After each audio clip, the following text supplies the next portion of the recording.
Halo guys, kembali lagi bersama saya Ade Irawan, NPM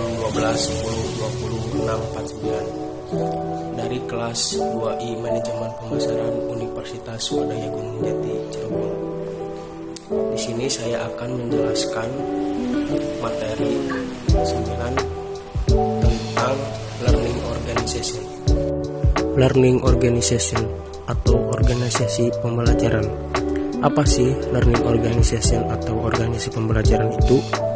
Jadi definisi organisasi pembelajaran atau learning organization adalah organisasi yang terampil dalam menciptakan, memperoleh, dan mentransfer pengetahuan dan memodifikasi perilakunya untuk mencerminkan pengetahuan dan wawasan baru.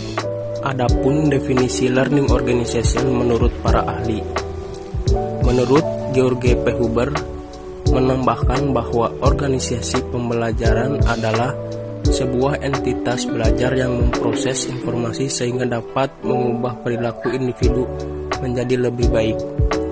Dari pengertian ini menunjukkan bahwa hasil dari belajar dapat mengubah perilaku individu dalam suatu organisasi menjadi lebih baik. Adapun menurut Peter Sengen, keberhasilan suatu organisasi sangat ditentukan oleh kemampuannya dalam mengembangkan institusinya menjadi organisasi pembelajaran. Komponen learning organization. Learning organization mempunyai 5 pilar penting di dalamnya. Yang pertama, berpikir sistem atau system thinking. Berpikir sistem atau system thinking merupakan landasan terpenting yang dapat mengintegrasikan setiap individu, kegiatan serta disiplin yang ada di dalam organisasi. Yang kedua, penguasaan pribadi atau personal mastery.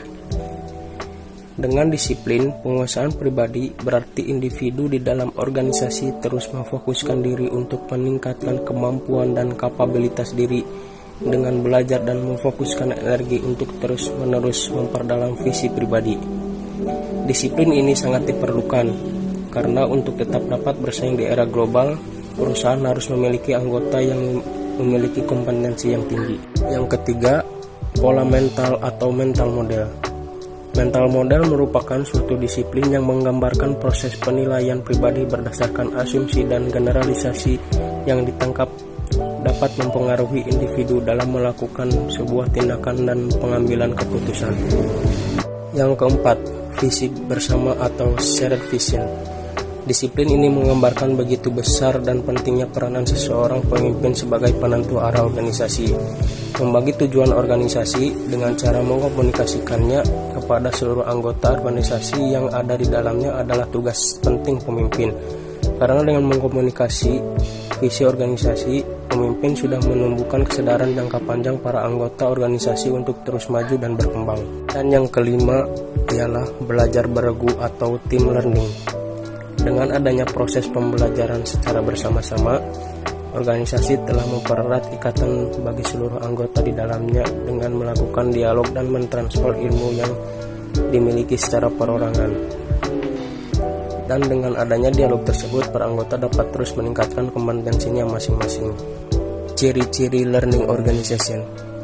Learning organization memiliki beberapa ciri-ciri di dalamnya. Yang pertama, orang-orangnya terus mengembangkan untuk menciptakan hasil yang mereka inginkan. Yang kedua, menumbuhkan pola pikir baru dan berkembang. Yang ketiga, membebaskan aspirasi kolektif.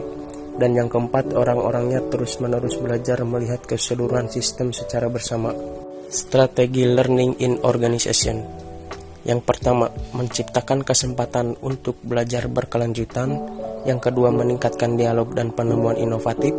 Yang ketiga, mendorong kolaborasi atau kemitraan dan belajar tim. Yang keempat, menyusun sistem untuk terjadinya sistem belajar. Yang kelima, memberdayakan tenaga kerja menuju visi bersama.